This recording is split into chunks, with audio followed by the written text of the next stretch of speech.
China को Russia को हथियार बेचने का रास्ता मिल गया है।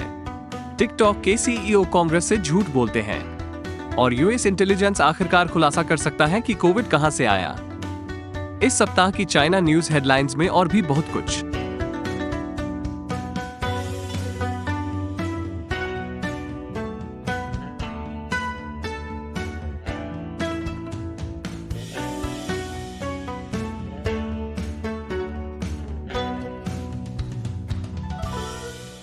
चाइना अनसेंसर्ड में आपका स्वागत है।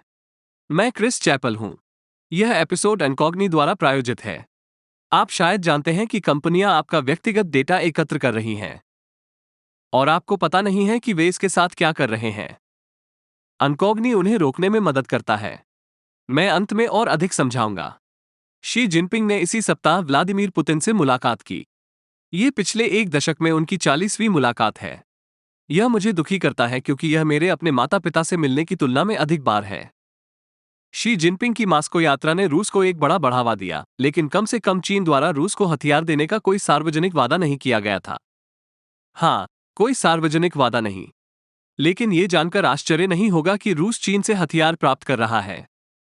आखिरकार उन्होंने एक साथ खाना बनाया है, उन्होंने एक दूसरे को दोस्ती का हार पहनाया है, उन्होंने घोड़ों को पालतू बना लिया है जो कई लोगों ने कहा कि वे अटूट थे। क्या टीम है, और अब वे पश्चिम के खिलाफ एक संयुक्त मोर्चे में संबंधों के नए युग की जय जयकार कर रहे हैं। यह खूबसूरत है। या ये होगा अगर यह यूक्रेनी नागरिकों की हत्या का कारण नहीं बनता। यह मुझे याद दिलाता है मुझे अपने माता पिता से मिलने जाना चाहिए। लेकिन मॉस्को में एक साथ 2 दिन बिताने के बाद शी जिनपिंग और पुतिन को अलविदा कहना पड़ा। और एक गूढ़ प्रस्थान भाव में शी ने पुतिन से कहा कि परिवर्तन एक आ रहा है। परिवर्तन 100 वर्षों से नहीं देखा गया। 这也真是百年变局第一部分，我们共同来推动。Это как раз сейчас перемены, которые не было в течение 100 лет. Там, где вместе двигаем эти перемены. Перекиньте, пожалуйста, дорогой друг. कुछ ऐसा जो हमने 100 सालों में नहीं देखा। क्या वे फ्लैपर्स को वापस फैशन में लाने वाले हैं? 100 साल पहले 1923 में रूस में बोल्शेविक क्रांति संपन्न हुई। तो शायद ये साम्यवाद है जो फैशन में वापस आ रहा है। अब यह मुझे परेशान करता है। 100 साल की बात नहीं। मेरा मतलब उस हिस्से से है जहां पुतिन शी की सुरक्षित यात्रा की कामना करते हैं। अगर पुतिन मुझे एक सुरक्षित यात्रा की कामना करते हैं तो मुझे घबराहट होगी। और उसी नस में अगर पुतिन कभी यूरोप जाते हैं तो मैं उनकी सुरक्षित यात्रा की कामना करता हूं।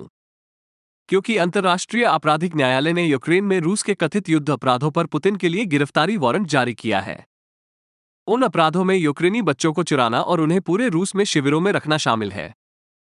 इस फैसले का प्रभावी रूप से मतलब है कि पुतिन गिरफ्तार होने के जोखिम के बिना फिर से अधिकांश देशों की यात्रा नहीं कर सकते हैं।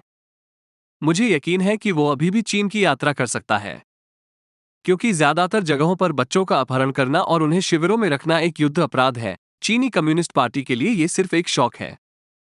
कम से कम अमेरिका अंततः यह मान रहा है कि चीन रूस यूक्रेन युद्ध में निष्पक्ष अभिनेता नहीं है। I don't think you can reasonably look at China as impartial in any way. They haven't condemned this this invasion. They haven't stopped buying Russian oil and Russian energy. President Xi saw fit to fly all the way to Moscow. Hasn't talked once to President Zelensky. Hasn't visited Ukraine. इस बीच Zelensky की तरह है, अरे she, मैं आपसे नहीं मिला और यह पागलपन है। तो शायद मुझे फोन करें, लेकिन ये चीन के निष्पक्ष न होने से भी बदतर है। इस बात के सबूत हैं कि चीन पहले से ही रूस को बंदूकें उपलब्ध करा रहा है। विशेष रूप से चीनी कंपनियां रूसी कंपनियों को बंदूकें प्रदान करती हैं। मैंने इस सप्ताह अपने एक अन्य चैनल अमेरिका अनकोड पर इस बारे में एक एपिसोड किया था। लिंक नीचे है। लेकिन किसी तरह यह अमेरिका के लिए लाल रेखा को पार नहीं करता है। We haven't seen any confirmation or indication that the Chinese have provided lethal weapons, lethal capabilities to the Russian Ministry of Defense throughout this conflict. हाँ, ये केवल एक समस्या है अगर चीन सीधे रूसी रक्षा मंत्रालय को हथियार देता है। तो अब चीन जानता है कि क्या करना है, निजी कंपनियों का प्रयोग करें। क्योंकि ऐसा कोई तरीका नहीं है कि चीन और रूस में सत्तावादी सरकारें अपने देशों में कंपनियों को नियंत्रित करें। आपको क्या लगता है कि वे क्या है? सत्तावादी? यहां तक कि स्टीवी वंडर भी इस बचाव का रास्ता देख सकते थे। और ब्रेक के बाद टिकटॉक के सीईओ ने कांग्रेस से झूठ बोला। वापसी पर स्वागत है। टिकटॉक के सीईओ सांसदों को इस सप्ताह बताया कि उसकी मूल कंपनी बाइटडांस चीन की एजेंट नहीं है। ByteDance is not owned or controlled by the Chinese government. ByteDance चीन द्वारा नियंत्रित नहीं है। ये बाइटडांस? ये सिर्फ चीनी कम्युनिस्ट झंडे के साथ बाइटडांस के कर्मचारियों की तस्वीर नहीं है जो इसे दूर करती है। 2017 में पारित 3 चीनी कानून चीनी व्यवसायों और नागरिकों को चीन की सरकार की पहुंच का समर्थन करने और सुविधा प्रदान करने के लिए मजबूर करते हैं, कोई भी डेटा जो वे चाहते हैं। ऐसा कोई संभव तरीका नहीं है कि टिकटॉक, जिसका स्वामित्व एक चीनी कंपनी के पास है, को इस आवश्यकता से छूट दी जा सकती है। यहां तक कि अगर अमेरिकियों के उपयोगकर्ता डेटा का उपयोग नहीं करने के लिए एक हस्ताक्षरित समझौता है, तो भी चीनी कम्युनिस्ट पार्टी इसका सम्मान नहीं करेगी।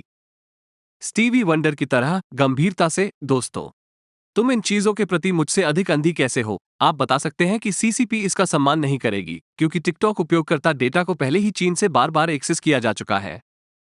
रिपब्लिकन प्रतिनिधि माइकल मैककॉल ने टिकटॉक को आपके फोन में जासूसी का गुब्बारा कहा है, और साथ ही रिपब्लिकन कांग्रेसी माइक गैलाघेरी ने टिकटॉक को डिजिटल फैंटनाइल कहा है।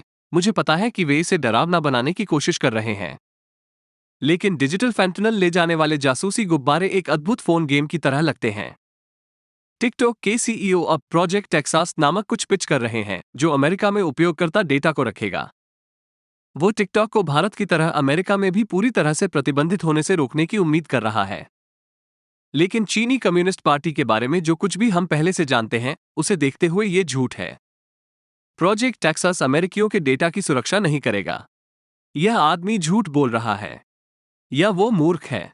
बिडेन प्रशासन को टिकटॉक के साथ राष्ट्रीय सुरक्षा समस्याओं के बारे में बार बार चेतावनी दी गई है, लेकिन वे इस पर प्रतिबंध लगाने की संभावना नहीं रखते हैं, कम से कम नवंबर 2024 से पहले नहीं, क्योंकि अमेरिका में टिकटॉक के 150 मिलियन यूजर्स में से अधिकांश युवा हैं और डेमोक्रेट को वोट देते हैं। इसलिए ऐप को हटाने का कोई भी निर्णय श्री बिडेन के लिए राजनीतिक रूप से कठिन होगा। स्पष्ट रूप से अगला चुनाव हारने से बेहतर है कि राष्ट्रीय सुरक्षा को खतरे में रखा जाए। यह ऐसा है जैसे कि किसी राजनेता ने लोगों को टाइड पॉड चैलेंज पर प्रतिबंध लगाने से रोक दिया क्योंकि बच्चे इसे बहुत पसंद करते हैं। यह हास्यास्पद होगा, क्योंकि वे बच्चे मतदान करने के लिए पर्याप्त उम्र के नहीं हैं, या वोट देने के लिए काफी जिंदा है। पूरी तरह से असंबद्ध समाचार में गूगल ने सुरक्षा चिंताओं को लेकर चीनी पिंडोडो ऐप को प्ले स्टोर से हटा लिया है, विशेष रूप से जासूसी पर चिंता। मुझे लगने लगा है कि सीसीपी में पी का अर्थ पूर्वानुमेय है। पिछले कुछ हफ्तों में कई चीनी सुरक्षा शोधकर्ताओं ने पिंडोडो पर ऐप बनाने का आरोप लगाया है, जिसमें उपयोगकर्ताओं की निगरानी के लिए डिजाइन किए गए मैलवेयर शामिल हैं। पिंडोडो शंघाई स्थित कंपनी पीडीडी होल्डिंग्स के स्वामित्व वाला एक ई-कॉमर्स ऐप है। पीडीडी होल्डिंग्स भी मालिक है ई-कॉमर्स साइट टेमो। वो विज्ञापन करती है कि आप कैसे अरबपति की तरह खरीदारी कर सकते हैं। इस बीच चीनी कम्युनिस्ट पार्टी किसी भी चीनी कंपनी के उपयोगकर्ता डेटा तक पहुंच के साथ एक सत्तावादी शासन की तरह खरीदारी कर सकती है।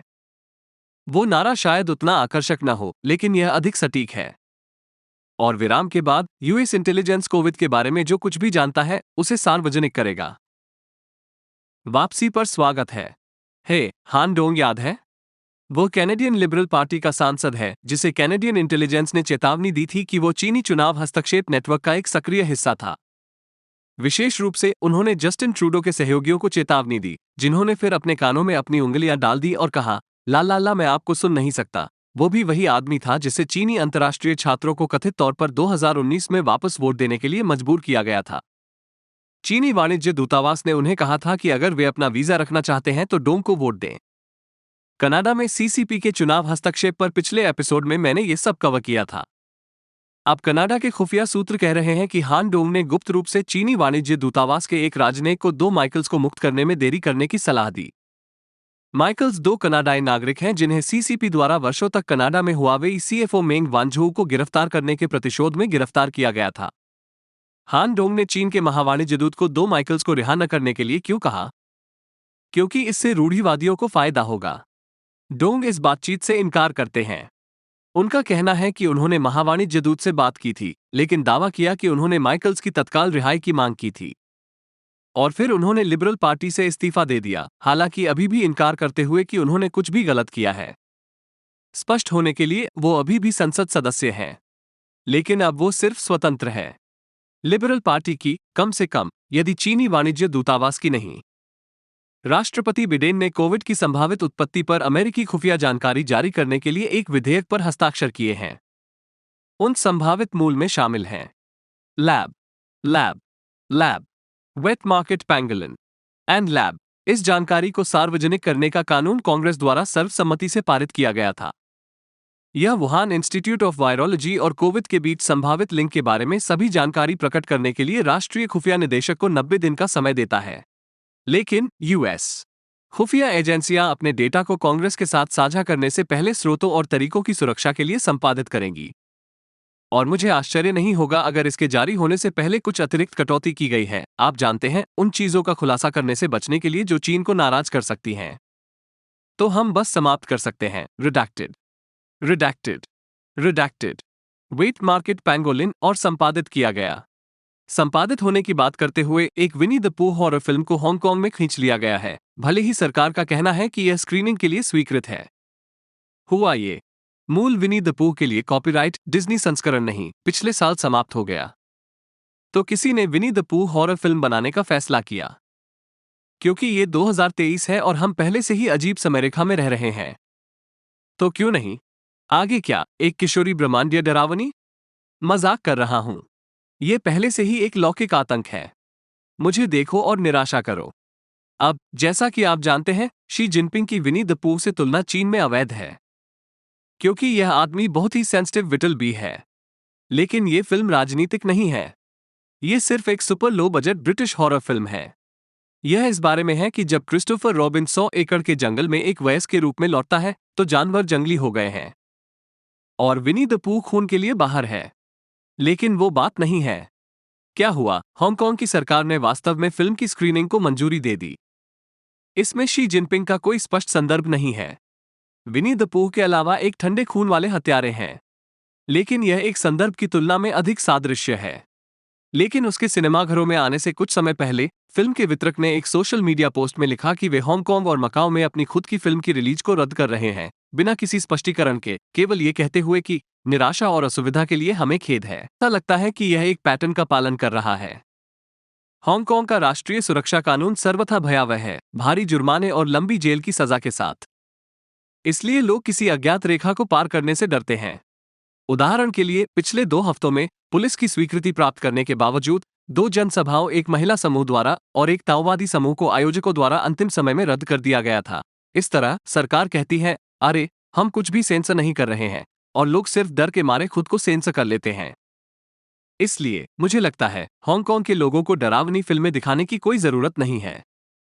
वे सिर्फ अपनी सरकार देख सकते हैं, अन्य सरकारों के राक्षसों का उल्लेख नहीं। और यह एपिसोड अनकॉग्नी द्वारा प्रायोजित है। जब भी आप कुछ भी ऑनलाइन करते हैं या अपने फोन पर ऐप्स का उपयोग करते हैं, तो बड़ी संख्या में ऐसी कंपनियां होती हैं जो आपका व्यक्तिगत डेटा एकत्र करती हैं। जब मैंने 1 साल पहले अनकॉग्नी के लिए साइन अप किया था, तो मुझे पता चला कि ऐसे दर्जनों डेटा ब्रोकर थे जिनके पास संभावित रूप से मेरी निजी जानकारी थी, बिना मेरी अनुमति के। कुछ प्रकार की डेटा चोरी को आप आसानी से रोक सकते हैं, जैसे खरीदारी करने के लिए टेमू का उपयोग नहीं करना या टिकटॉक का उपयोग, जो भी हो। लेकिन अन्य प्रकार की डेटा चोरी कठिन है। बहुत सी निजी कंपनियां आपके डेटा तक पहुंच बना रही हैं क्योंकि आपने गलती से किसी तृतीय पक्ष साइट के माध्यम से अनुमति दे दी है। लेकिन उन्हें रोकने का एक तरीका है। अनकॉग्नी आपके लिए यही करता है, यह विशिष्ट कानूनी भाषा का उपयोग करके इन कंपनियों को लिखता है, जिससे उन्हें आपकी निजी जानकारी को हटाने के लिए मजबूर किया जाता है। इनकॉग्नी ने पहले ही 102 डेटा ब्रोकर से मेरे विवरण हटा दिए हैं और भी बहुत कुछ प्रगति पर है। और साइन अप करने के बाद मुझे कुछ नहीं करना था। गुप्त बस इसे संभालती है। इसलिए मेरा सुझाव है कि आप अपने लिए अनकॉग्निट प्राप्त करें। नीचे दिए गए लिंक पर क्लिक करें या uncogni.com/uncensored पर जाएं। सीमित समय के लिए अनसेंसर्ड कोड का उपयोग करने वाले पहले 100 लोगों को 60% की छूट मिलेगी। अनकॉग्नी के साथ बाजार से अपना व्यक्तिगत डेटा प्राप्त करें। एक बार फिर, मैं क्रिस चैपल हूं। चाइना अनसेंसर्ड देखने के लिए धन्यवाद।